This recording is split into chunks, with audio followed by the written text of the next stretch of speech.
guys, welcome back to the channel. Today I'm going to be doing a tutorial video regarding how I make my videos. I'm going to be focusing on a recent video I released, the Cozy Library Atmosphere video, but in general this is how I go about making all of my videos really. So first off, there's a couple of reasons that I'm making this video. The main reason, to be honest, is that YouTube have recently demonetized this channel, meaning that there is no longer any advertisements on my videos. I won't receive any ad revenue, and as you can see here, this status.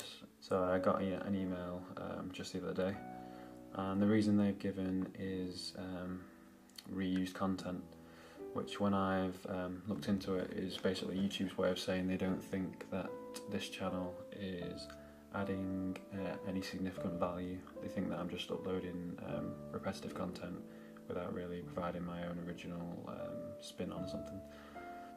So the idea behind this video is to show a little bit more behind the scenes and demonstrate how I'm adding value, because I do recognise that from YouTube's perspective it might not always be that obvious when you look at a channel like mine what is going on behind the scenes. So that's kind of the primary purpose of the video, and the second reason is this might be useful to somebody who's interested in how I make these videos, or in general might be looking to do something similar on their own. I might just be interested. So let's get into the video.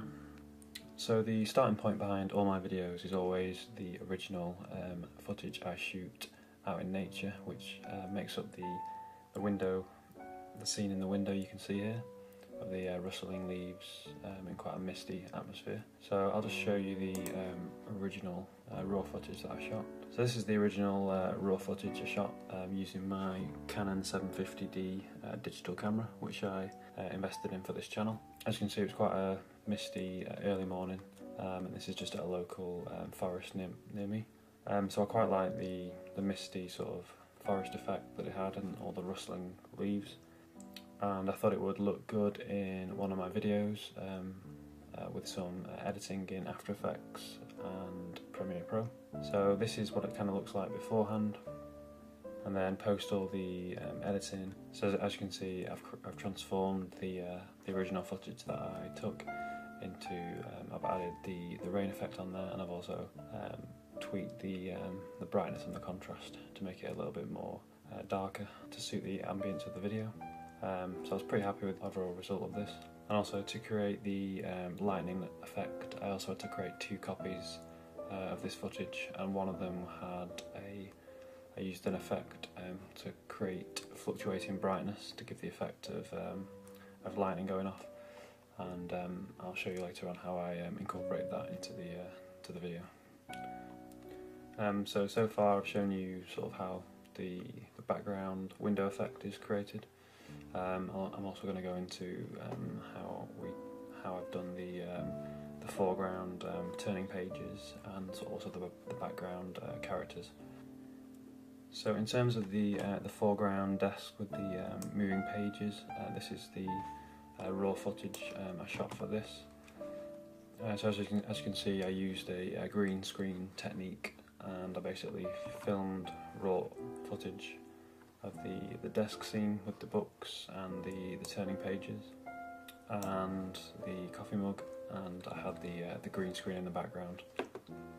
To get this effect, I also needed some studio lights to make sure the brightness was correct, because if you don't get the colouring correct on the green screen, it can become quite hard to key out the green. So this is just a quick behind the scenes look at the sort of lighting in action that you need to create a smooth green screen effect. These are just lights I bought off Amazon to help with the video quality. So as you can see here, this is the original raw footage of the student studying in the background of the video. And as you can see, I used the same green screen and lighting setup that I did for the foreground desk scene. So I shot 3 separate desk scenes to create the 3 different people. So this is the original Premiere Pro file that I used to create the library atmosphere scene. And what I've done is I've just hidden all the different layers, and the idea is that I'm just going to go through and reveal the layers one by one just so you can see how it's sort of built up. So the first layer, which I've just unhidden, is the foreground desk that I shot using the green screen and the lighting. I've used an effect called keying, where you basically key out the green background. So obviously I want to be able to see beyond the desk, so you can see the background scene. So the next layer is the cat you see in my videos. Again, that's been done using the same green screen technique. I'll insert a clip just in the corner just to show you the behind the scenes of that. The next layer is the background sort of library structure scene. So this is something I've put together in Photoshop, and I've done this by using several royalty-free library scenes that I found and sort of stitched them together to create something which looks realistic in terms of the foreground. So what you can see here is the original Photoshop file with the three separate library images that I've stitched together to try and create a realistic foreground. These are all taken from a website called pexels.com, which allows you to download royalty-free images. And I've also added in some pillars to just sort of frame the background better. So that's kind of the behind the scenes in terms of how the background image was created, which you can see, as you can see in the background here.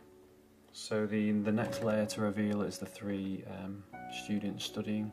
So if I just unhide those three layers, you can see those are the three video files that I showed you before that have been created using the green screen technique. So they've obviously been inserted into the background there. And I've used the same keying technique to remove the green background. So that layer is just some particles which kind of give a bit more depth to the scene and just give it the impression that it's a large room. The next layer is the main kind of background image, which again I got off a royalty-free website where you can download copyright-free images. So it's just a large library scene with big windows, which I thought would work quite well for this scene. So what I did is I put this file into Photoshop and I keyed out all the windows with the green screen. So as you can see in the corner here, that took about there was 27 different layers to make sure all the windows were keyed out completely. So the next three layers are the background forest scene with the rain, which I showed you earlier. So if I just reveal those three layers, as you can see, the background has appeared now, and you'll be able to see that I have synced the sort of flashing lightning effect with the thunder audio, give it a more of a realistic illusion. And just to quickly show you the original Premiere Pro video file where I've created the sort of flickering rain effect. So you notice there's a few, there's two main layers in this file.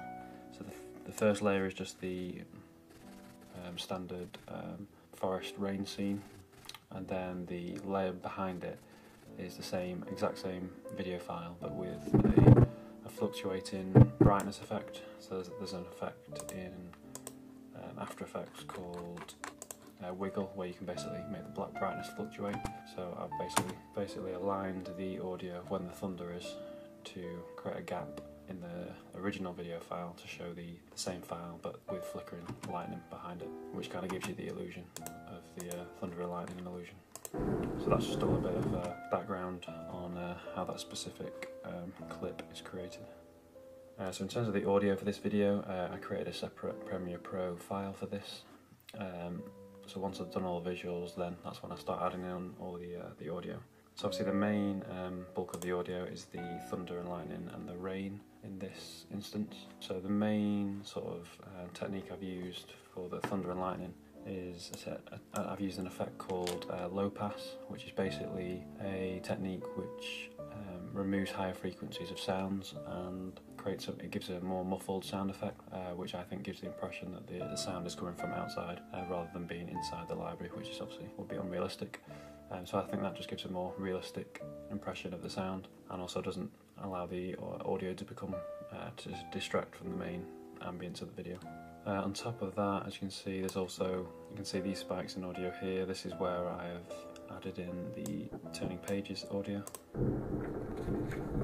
So those were added in after that video was shot of the desk.